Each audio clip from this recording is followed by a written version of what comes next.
Right now, you're carrying pictures of George Washington. One of these were some quarters. Or maybe you live in the city named after him, or in the state. You certainly take President's Day off, which officially celebrates Washington's birthday. Not all the other presidents, just him. There are good reasons we remember a man who's been dead over 200 years. His service as Commander-in-Chief, his service as President, and his character. In April 1775, the Continental Congress decided that America's grievances with Great Britain had to be settled on the battlefield. The 13 colonies needed an army and a commander-in-chief. George Washington was a delegate to the Continental Congress from Virginia. He had fought in the French and Indian War as a colonel in the Virginia militia. This was his uniform then. In 1775, he wore it to Congress to show that he was ready to fight again. His colleagues picked him for the job. The Revolutionary War would last 8.5 years, longer than World War II and the Civil War put together. Here are the battles Washington fought. Long Island and White Plains, defeats. Trenton and Princeton, victories. Brandywine and Germantown, 2 more defeats. Monmouth, a draw. Yorktown, victory. That makes 4 defeats, 1 draw, and 3 victories. That's not the record of Alexander the Great or Julius Caesar or Napoleon, commanders who seemed to win whenever they fought. But war is not the World Series. It's not best of 7. You can lose most of your battles, but if you win enough of them, and if your enemy loses heart, you win in the end, which is what Washington did. As important as the battles he fought was the effect he had on his men. Washington was 6'3", and he looked good on horseback. He put his presence to work time and again. One description of him comes from John Howland, a Revolutionary War veteran remembering a firefight he had been in as a teenager.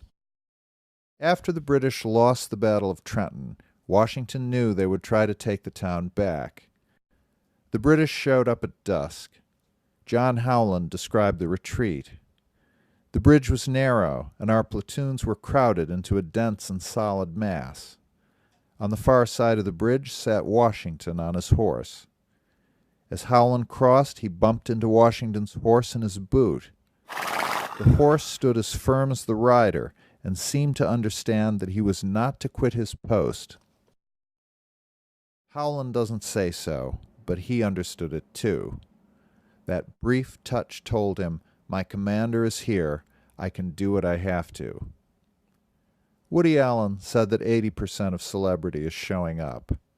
100% of leadership is showing up at the right time in the right place. And if you lose, you show up again and again and again until you prevail. After the war, America ratified a new constitution.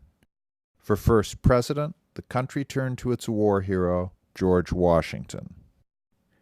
He was inaugurated in New York City in April 1789. Washington had no examples to guide him.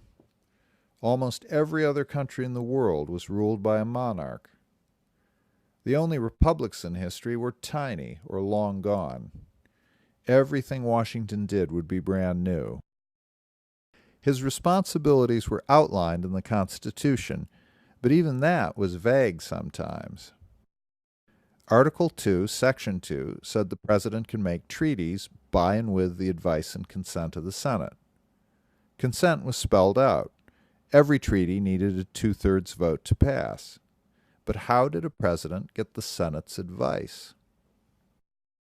Washington's first treaty was with Alexander McGillivray, the mixed-race chief of the Creek Indians who lived in what is now Alabama.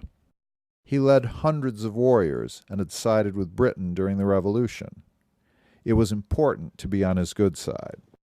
Washington took the draft of a treaty to the Senate chamber in Federal Hall in New York. We know what happened thanks to the diary of Senator William McClay of Pennsylvania. Washington sat at the head of the room and gave the draft treaty to Vice President John Adams to read aloud. A senator interrupted.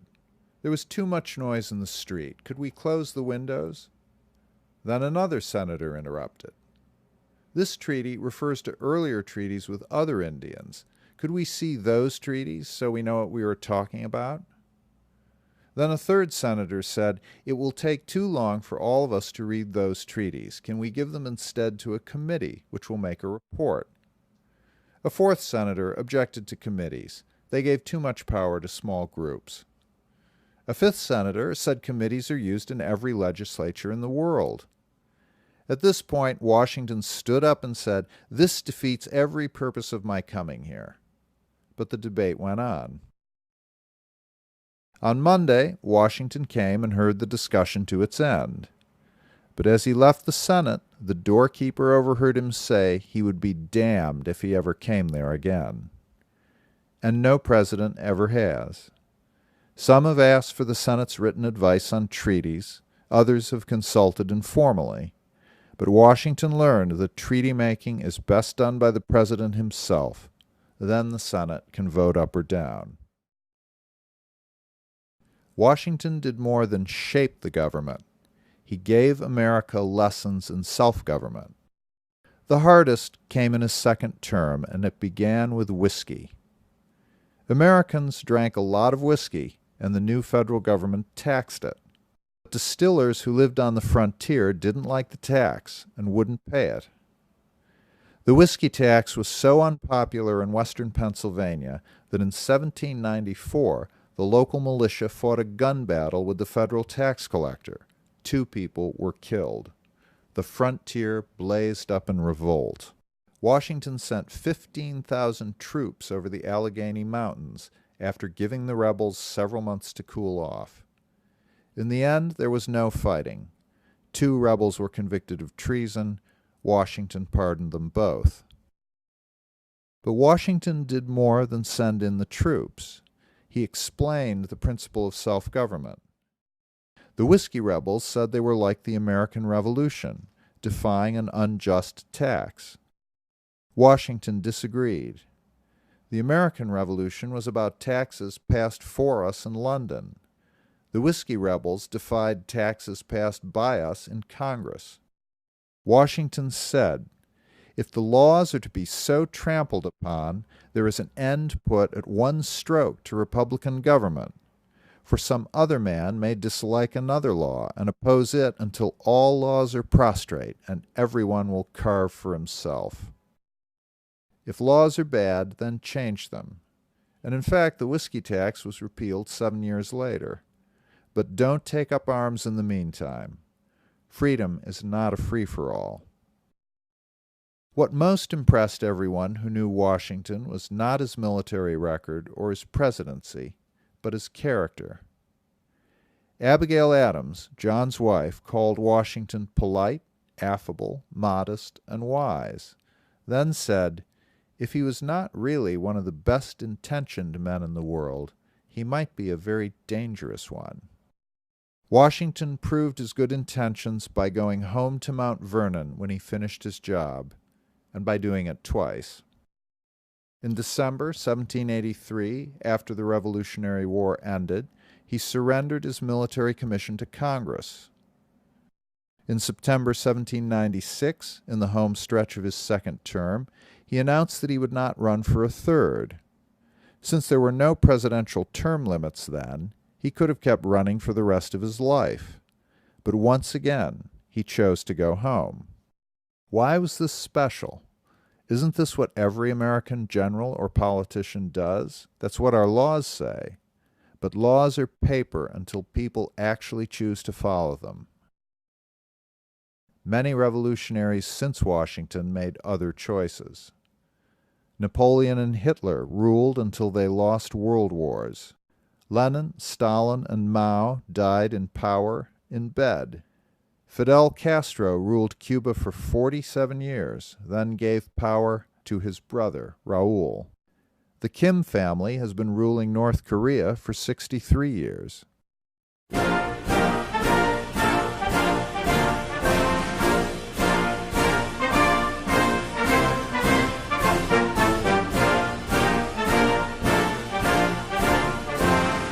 Washington was different. He left the ultimate power to others. He explained what he was doing the first time he retired as commander-in-chief. In June 1783, he sent a farewell message to all the state governors called the Circular to the States. In it, he described the natural wealth of the United States, a vast tract of continent, abounding with all the necessaries and conveniencies of life. He talked about our social and cultural advantages, living at a time when the rights of mankind were better understood and more clearly defined than at any former period. Then Washington said, if Americans should not be completely free and happy, the fault will be entirely their own. In other words, I've done all I could. I've done all I was asked. The rest is up to you. It's up to us, every day, every year.